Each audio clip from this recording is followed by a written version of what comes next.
Hello everyone, welcome back to my channel Study with Priya. Today we will discuss another topic of business studies. So our topic of discussion is levels of management. As we all know that there are three levels of management.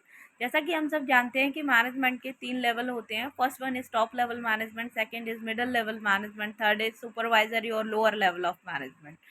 So top level management includes all the senior most executives in an organization. Top level management के अंदर जो भी senior most executives एक organisation में होते हैं वे सभी आते हैं. For example CEO, MD, president, vice president. Top level management का फंक्शन होता है कि ऑर्गेनाइजेशन के लिए कुछ ऑब्जेक्टिव्स को सेट करना एंड कुछ प्लान्स एंड पॉलिसीज फ्रेम करना जिससे कि उन ऑब्जेक्टिव्स को एक ऑर्गेनाइजेशन इजीली अचीव कर सके. Second is middle level management. Middle level management includes all the departmental heads like production department head, sales department head, marketing department head. Middle level management का function होता है कि जो भी plans and policies top level management के द्वारा frame किए गए हैं उनको एग्जीक्यूट करना और इम्प्लीमेंट करना. Last one is supervisory or lower level of management. This is the last level of management, and this level includes foremen, supervisor, clerks, etc. And the function of lower level of management is to maintain good working condition in an organization and to handle the grievances of workers. Supervisory level of management सबसे lower level होती है management की. इनका काम होता है कि environment में अच्छे वर्किंग कंडीशंस को मेंटेन करना जिससे कि वर्कर्स को कोई प्रॉब्लम फेस ना हो. एंड दूसरा इनका काम होता है कि किसी भी वर्कर को अगर कोई प्रॉब्लम है तो उसको सुनना और उसको सीनियर मोस्ट लेवल तक पहुंचाना अपनी बात को जिससे कि वो प्रॉब्लम इजीली रिजॉल्व हो सके. And next is importance of management. Management क्यों ज़रूरी है चलिए हम जानते हैं. It helps in achieving group goals. Management group goals को अचीव करने में हेल्प करता है. एक ऑर्गेनाइजेशन में काम करने वाले एम्प्लॉयज़ के अपने कुछ पर्सनल गोल्स भी होते हैं एंड ऑर्गेनाइजेशन के भी कुछ अपने गोल्स होते हैं.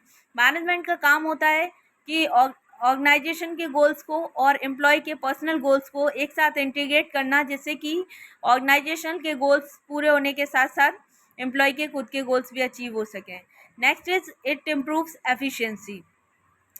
एफिशिएंसी का फोकस होता है कि किसी भी काम में रिसोर्सेज का वेस्टेज कम से कम हो जिससे कि कॉस्ट कम आए. And management focus on minimize reduction of resources. Management का काम है कि रिसोर्सेज का कम से कम वेस्टेज हो जिससे कि कॉस्ट कम से कम आएगी. तो इसमें भी मैनेजमेंट हेल्प करता है. It helps in creating a dynamic organisation. Business का जो एनवायरनमेंट है वो काफ़ी चेंज होता रहता है एंड मैनेजमेंट का वर्क होता है कि नए नए चेंजेस को इम्प्लीमेंट करना ऑर्गेनाइजेशन में जिससे कि जो भी इन्वायरमेंट में चेंजेस आ रहे हैं उनके अकॉर्डिंग ऑर्गेनाइजेशन अपने आप को ईजिली मेंटेन कर सके. Last one is it helps in achieving personal objectives. Management का वर्क होता है कि एक ऑर्गेनाइजेशन में जितने भी एम्प्लॉयज़ वर्क करते हैं उनके कुछ पर्सनल ऑब्जेक्टिव्स भी होते हैं उनको भी वो अचीव कर सकें. Just like for example we can say that एक ऑर्गेनाइजेशन का काम है कि ज़्यादा से ज़्यादा प्रोडक्शन करना जिससे कि उसकी ज़्यादा से ज़्यादा सेल हो सके एंड एम्प्लॉय का वर्क है कि वो उस प्रोडक्शन को करने में हेल्प करें जिससे कि अगर ऑर्गेनाइजेशन का सेल इंक्रीज़ होगा तो अल्टीमेटली उससे एम्प्लॉय के ऑब्जेक्टिव्स भी फुलफिल होंगे. Next one is nature of management. Management को हम थ्री तरीके से डिफाइन कर सकते हैं. Management as a science, management as an art, management as a profession. We will discuss this topic in next video and I hope you like this video, and if you like this video then please subscribe my channel and like this video. Thank you.